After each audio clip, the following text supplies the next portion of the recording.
Okay folks, so I often get asked about high mileage lease deals and if they're really worth it. So let's find the answers.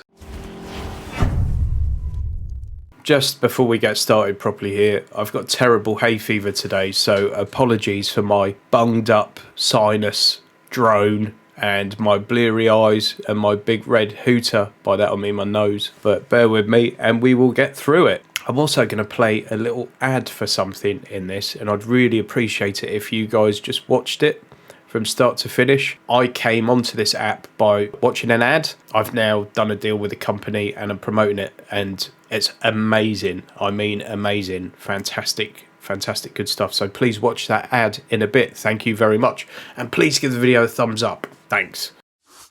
I've partnered up with Readly to give you access to over 5,000 worldwide newspapers and magazines every month for just $7.99. The best thing is there's a free trial for my viewers. Just follow the link in the description. You can cancel at any time and there's no obligation to continue and no contract to tie you in. Readly's fantastic for car magazines like What Car, Auto Express, Top Gear, and don't forget you can share these with your family on up to 5 devices in your household. Please do the free trial and help support the channel. Thanks. Right, okay, so let's have a look at this. So why would you need a high mileage lease? Well, a lot of people are using a car for business, and it may be they've taken a company car allowance instead of a company car, or it's their own business and they do lots of miles. It could be they've got family at the other end of the country, whatever it may be. I think a high mileage lease is anything over about 15,000 miles a year.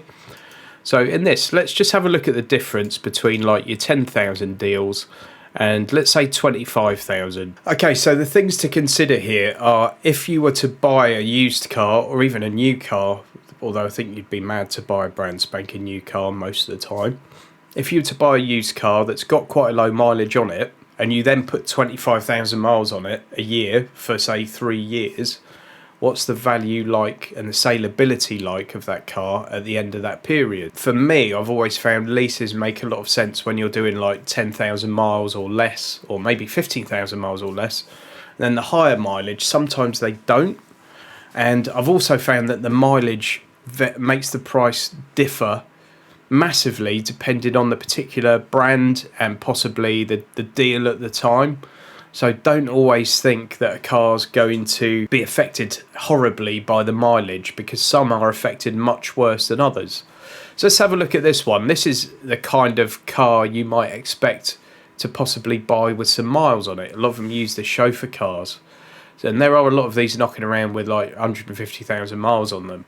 So this is 1,800 up front and then 597 a month on 10,000 miles a year. I'm looking at the standard 3 months up front and then 3-year term. If we put that up to 25,000 miles, that goes up by 200 quid a month. 797 and 2,600 up front. Let's have a look at something else. Let's have a look at something a bit more a normal standard family car. Right, say it lay on estate. It's a 1.4e hybrid FR spec. So on 10,000 miles, it's 290 quid a month, 872 up front. On 25, whoa, 478 and 1,600 up front. So that goes up a lot, doesn't it? For in percentage terms against that BMW in percentage terms, the increase is a lot higher on the Seat. So let's have a look. Maybe it's a BMW thing. Let's have a look at an Audi. So let's have a look at an A6. So, right, 10,000 miles a year, 1,300 quid up front, 369 per month. On 25,000 miles, that's not too bad, is it? 1,600 up front and only 475 a month. So the deposit's gone up 300 quid and the monthly payment's like 100 quid difference. That's really not bad considering how many miles you're going to put on that car. Really not bad. And if you look at that against the Seat, it's actually cheaper than having that Seat Leon.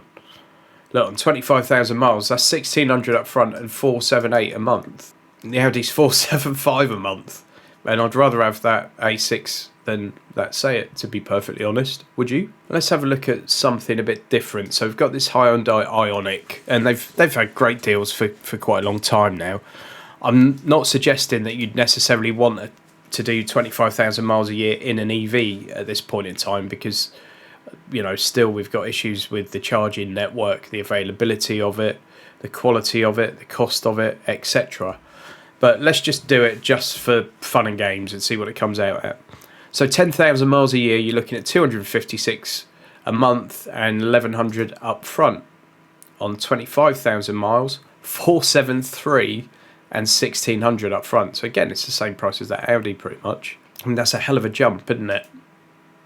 220 quid a month extra for that mileage. So this Lexus Ux 300e on 10,000, 3 years is 1,200 up front, 339 a month. Goes up to 480 a month. It's not terrible, but you can see the mileage has a massive effect on it. Right, let's just look at a silly car for a second. We'll look at Range Rover Sport. It's the 3-litre D250 HSE spec. And that's 2,300 up front, 669 a month on 10,000 miles a year. On 25,000 miles a year, 2,700 up front, 845 a month. So that one's only gone up by about 180 quid. So it may be that the larger cars are easier to sell and retain their price a bit better with high mileage on or something. But certainly that lower end of the market, the mileage really seems to really affect the price quite badly on these smaller cars, doesn't it? Right, so let's just find a small car that's, you know, petrol engine and see how much it affects it. There we go, Fiesta. Let's have that. So Fiesta, 3 months up front, 3 years term, 221 a month on 10,000 miles, 283 on 25. Right, that's completely blown my theory out of the water, hasn't it? Because that's not much different at all, is it? 25,000 miles compared to 10,000 miles, like 60 quid a month. Hello guys, just a quick reminder to give the video a thumbs up and don't forget to subscribe. Thanks.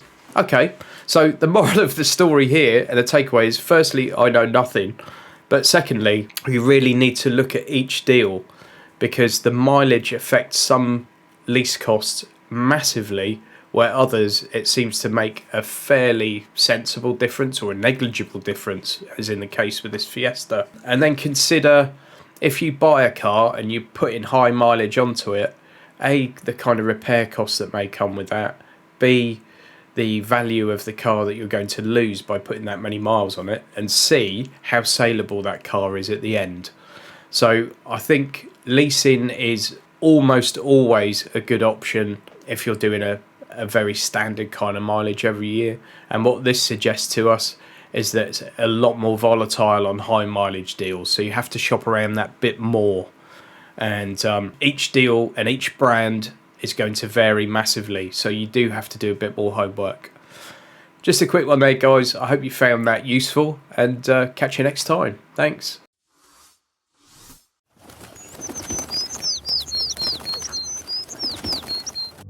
Thank you.